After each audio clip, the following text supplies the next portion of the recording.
Shalom, jemaat yang dikasihi Tuhan. Senang bisa berjumpa dengan saudara di dalam program Renungan Harian GKI Sangkrah.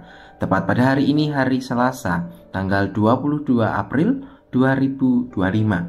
Mari saudara, dimanapun saat ini saudara berada, kita bersama menundukkan kepala, memohon tuntunan dari Tuhan sebelum kita membaca dan merenungkan sabda Tuhan. Kita berdoa. Ya Yesus, Tuhan Allah kami yang hidup, terima kasih untuk setiap kasih setia Tuhan yang terus menyertai di dalam setiap langkah hidup kami. Saat ini Bapa, kami hendak merenungkan firman-Mu. Bukalah hati kami Tuhan, supaya kami dapat memahami serta menerima apa yang menjadi kehendak Tuhan. Ajari kami untuk selalu dapat tunduk pada kehendak-Mu, supaya kami boleh menjadi alat di tangan-Mu, menjadi berkat bagi setiap rencana-rencana Tuhan. Inilah doa kami ya Bapa. Di dalam nama-Mu, Tuhan kami Yesus Kristus, kami berdoa dan mengucap syukur. Amin. Saudara-saudara yang dikasihi Tuhan, firman Tuhan hari ini terambil di dalam Hakim-Hakim pasal yang keempat, ayatnya yang ke-23 sampai dengan ayatnya yang ke-24. Demikian Tuhan berfirman. Demikianlah Allah pada hari itu menundukkan Yabin, raja Kanaan, di depan orang Israel. Dan kekuasaan orang Israel kian keras menekan Yabin, raja Kanaan, sampai mereka melenyapkan Yabin, raja Kanaan itu. Saudara yang kasih Tuhan, ada seorang anak yang sedang menolong ayahnya yang sedang memperbaiki mobil di garasi. Karena sang anak tidak tahu tentang berbagai macam alat, ia hanya mengikuti apa yang diperintahkan atau apa yang diminta oleh ayahnya. Kunci penting di dalam bagian ini adalah bagian di mana si anak punya ketekunan dan kesediaan untuk membantu sang ayah, sehingga pekerjaan ayah di garasi tadi boleh berjalan dengan baik. Mereka menemukan solusi yang tepat. Meskipun sang anak hanya mungkin membawakan alat-alat tertentu yang diminta oleh ayahnya, tetapi jika ia bekerja dengan hati yang terbuka, maka itu dapat membantu untuk mengatasi masalah yang sedang dihadapi.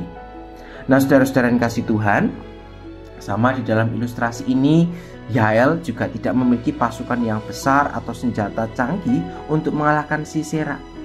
Namun dengan ketekunan pada Tuhan dan keberanian untuk melangkah, Yael dapat menjadi bagian dari kemenangan besar bagi umat Israel. Tuhan menggunakan cara yang sederhana tetapi efektif untuk mengalahkan musuh yang tampak begitu kuat. Yael meski tidak terlibat langsung dalam peperangan, ia menempuh langkah yang berani dan cerdas. Dengan keberanian, ia menyembunyikan Sisera yang melarikan diri, menawarkan perlindungan, bahkan memberikan susu untuk menenangkan dan membuat Sisera tertidur lelap. Ketika Sisera tidak berdaya, Yael mengambil kesempatan itu untuk mengalahkannya dan menjadi alat Tuhan untuk membawa kemenangan bagi umat Israel. Nah saudara, kisah ini mengingatkan kita bahwa Tuhan juga dapat memakai siapa saja di dalam situasi apapun untuk melaksanakan apa yang menjadi rencana Tuhan. Yael, seorang wanita yang sederhana, menjadi alat kemenangan Tuhan karena ia taat pada apa yang direncanakan oleh Tuhan kepadanya. Tuhan tidak pernah membatasi siapapun. Tuhan tidak pernah membatasi orang-orang tertentu untuk dipakainya, memenuhi setiap rencananya. Tetapi Tuhan selalu melihat hati dan kesiapan kepada siapapun yang akan tunduk pada kehendak-Nya. Sebagaimana Yael yang tidak membiarkan kesempatan berlalu begitu saja, kita pun juga dipanggil untuk menjadi lebih peka terhadap panggilan Tuhan di dalam hidup kita. Terkadang kemenangan dalam hidup kita bukan datang dari kekuatan atau kecerdikan kita, tetapi dari ketundukan kita terhadap pimpinan Tuhan.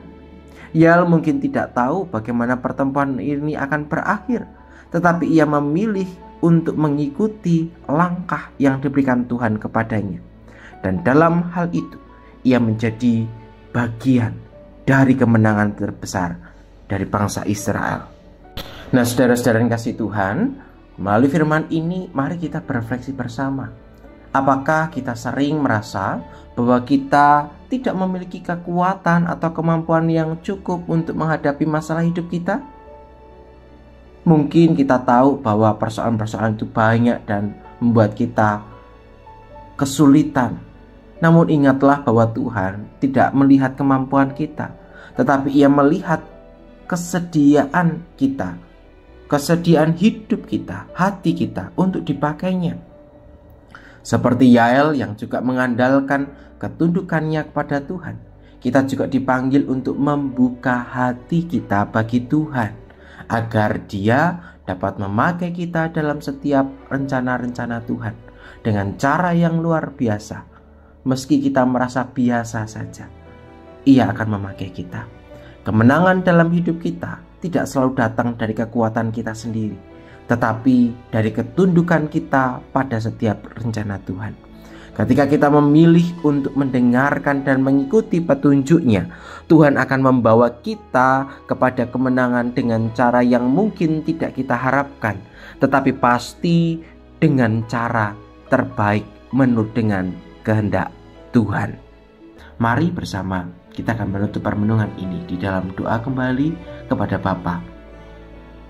Ya Tuhan Allah yang penuh kasih, terima kasih telah membuka hati kami melalui permenungan ini.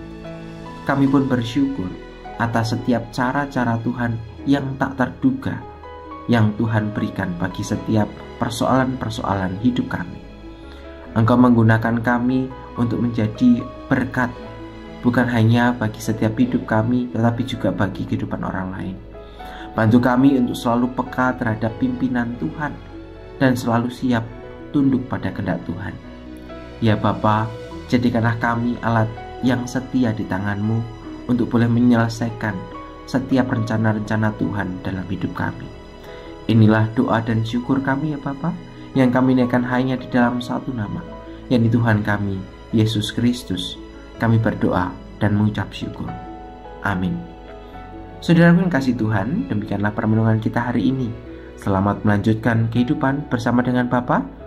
Tuhan Yesus memberkati kita semua. Sampai jumpa.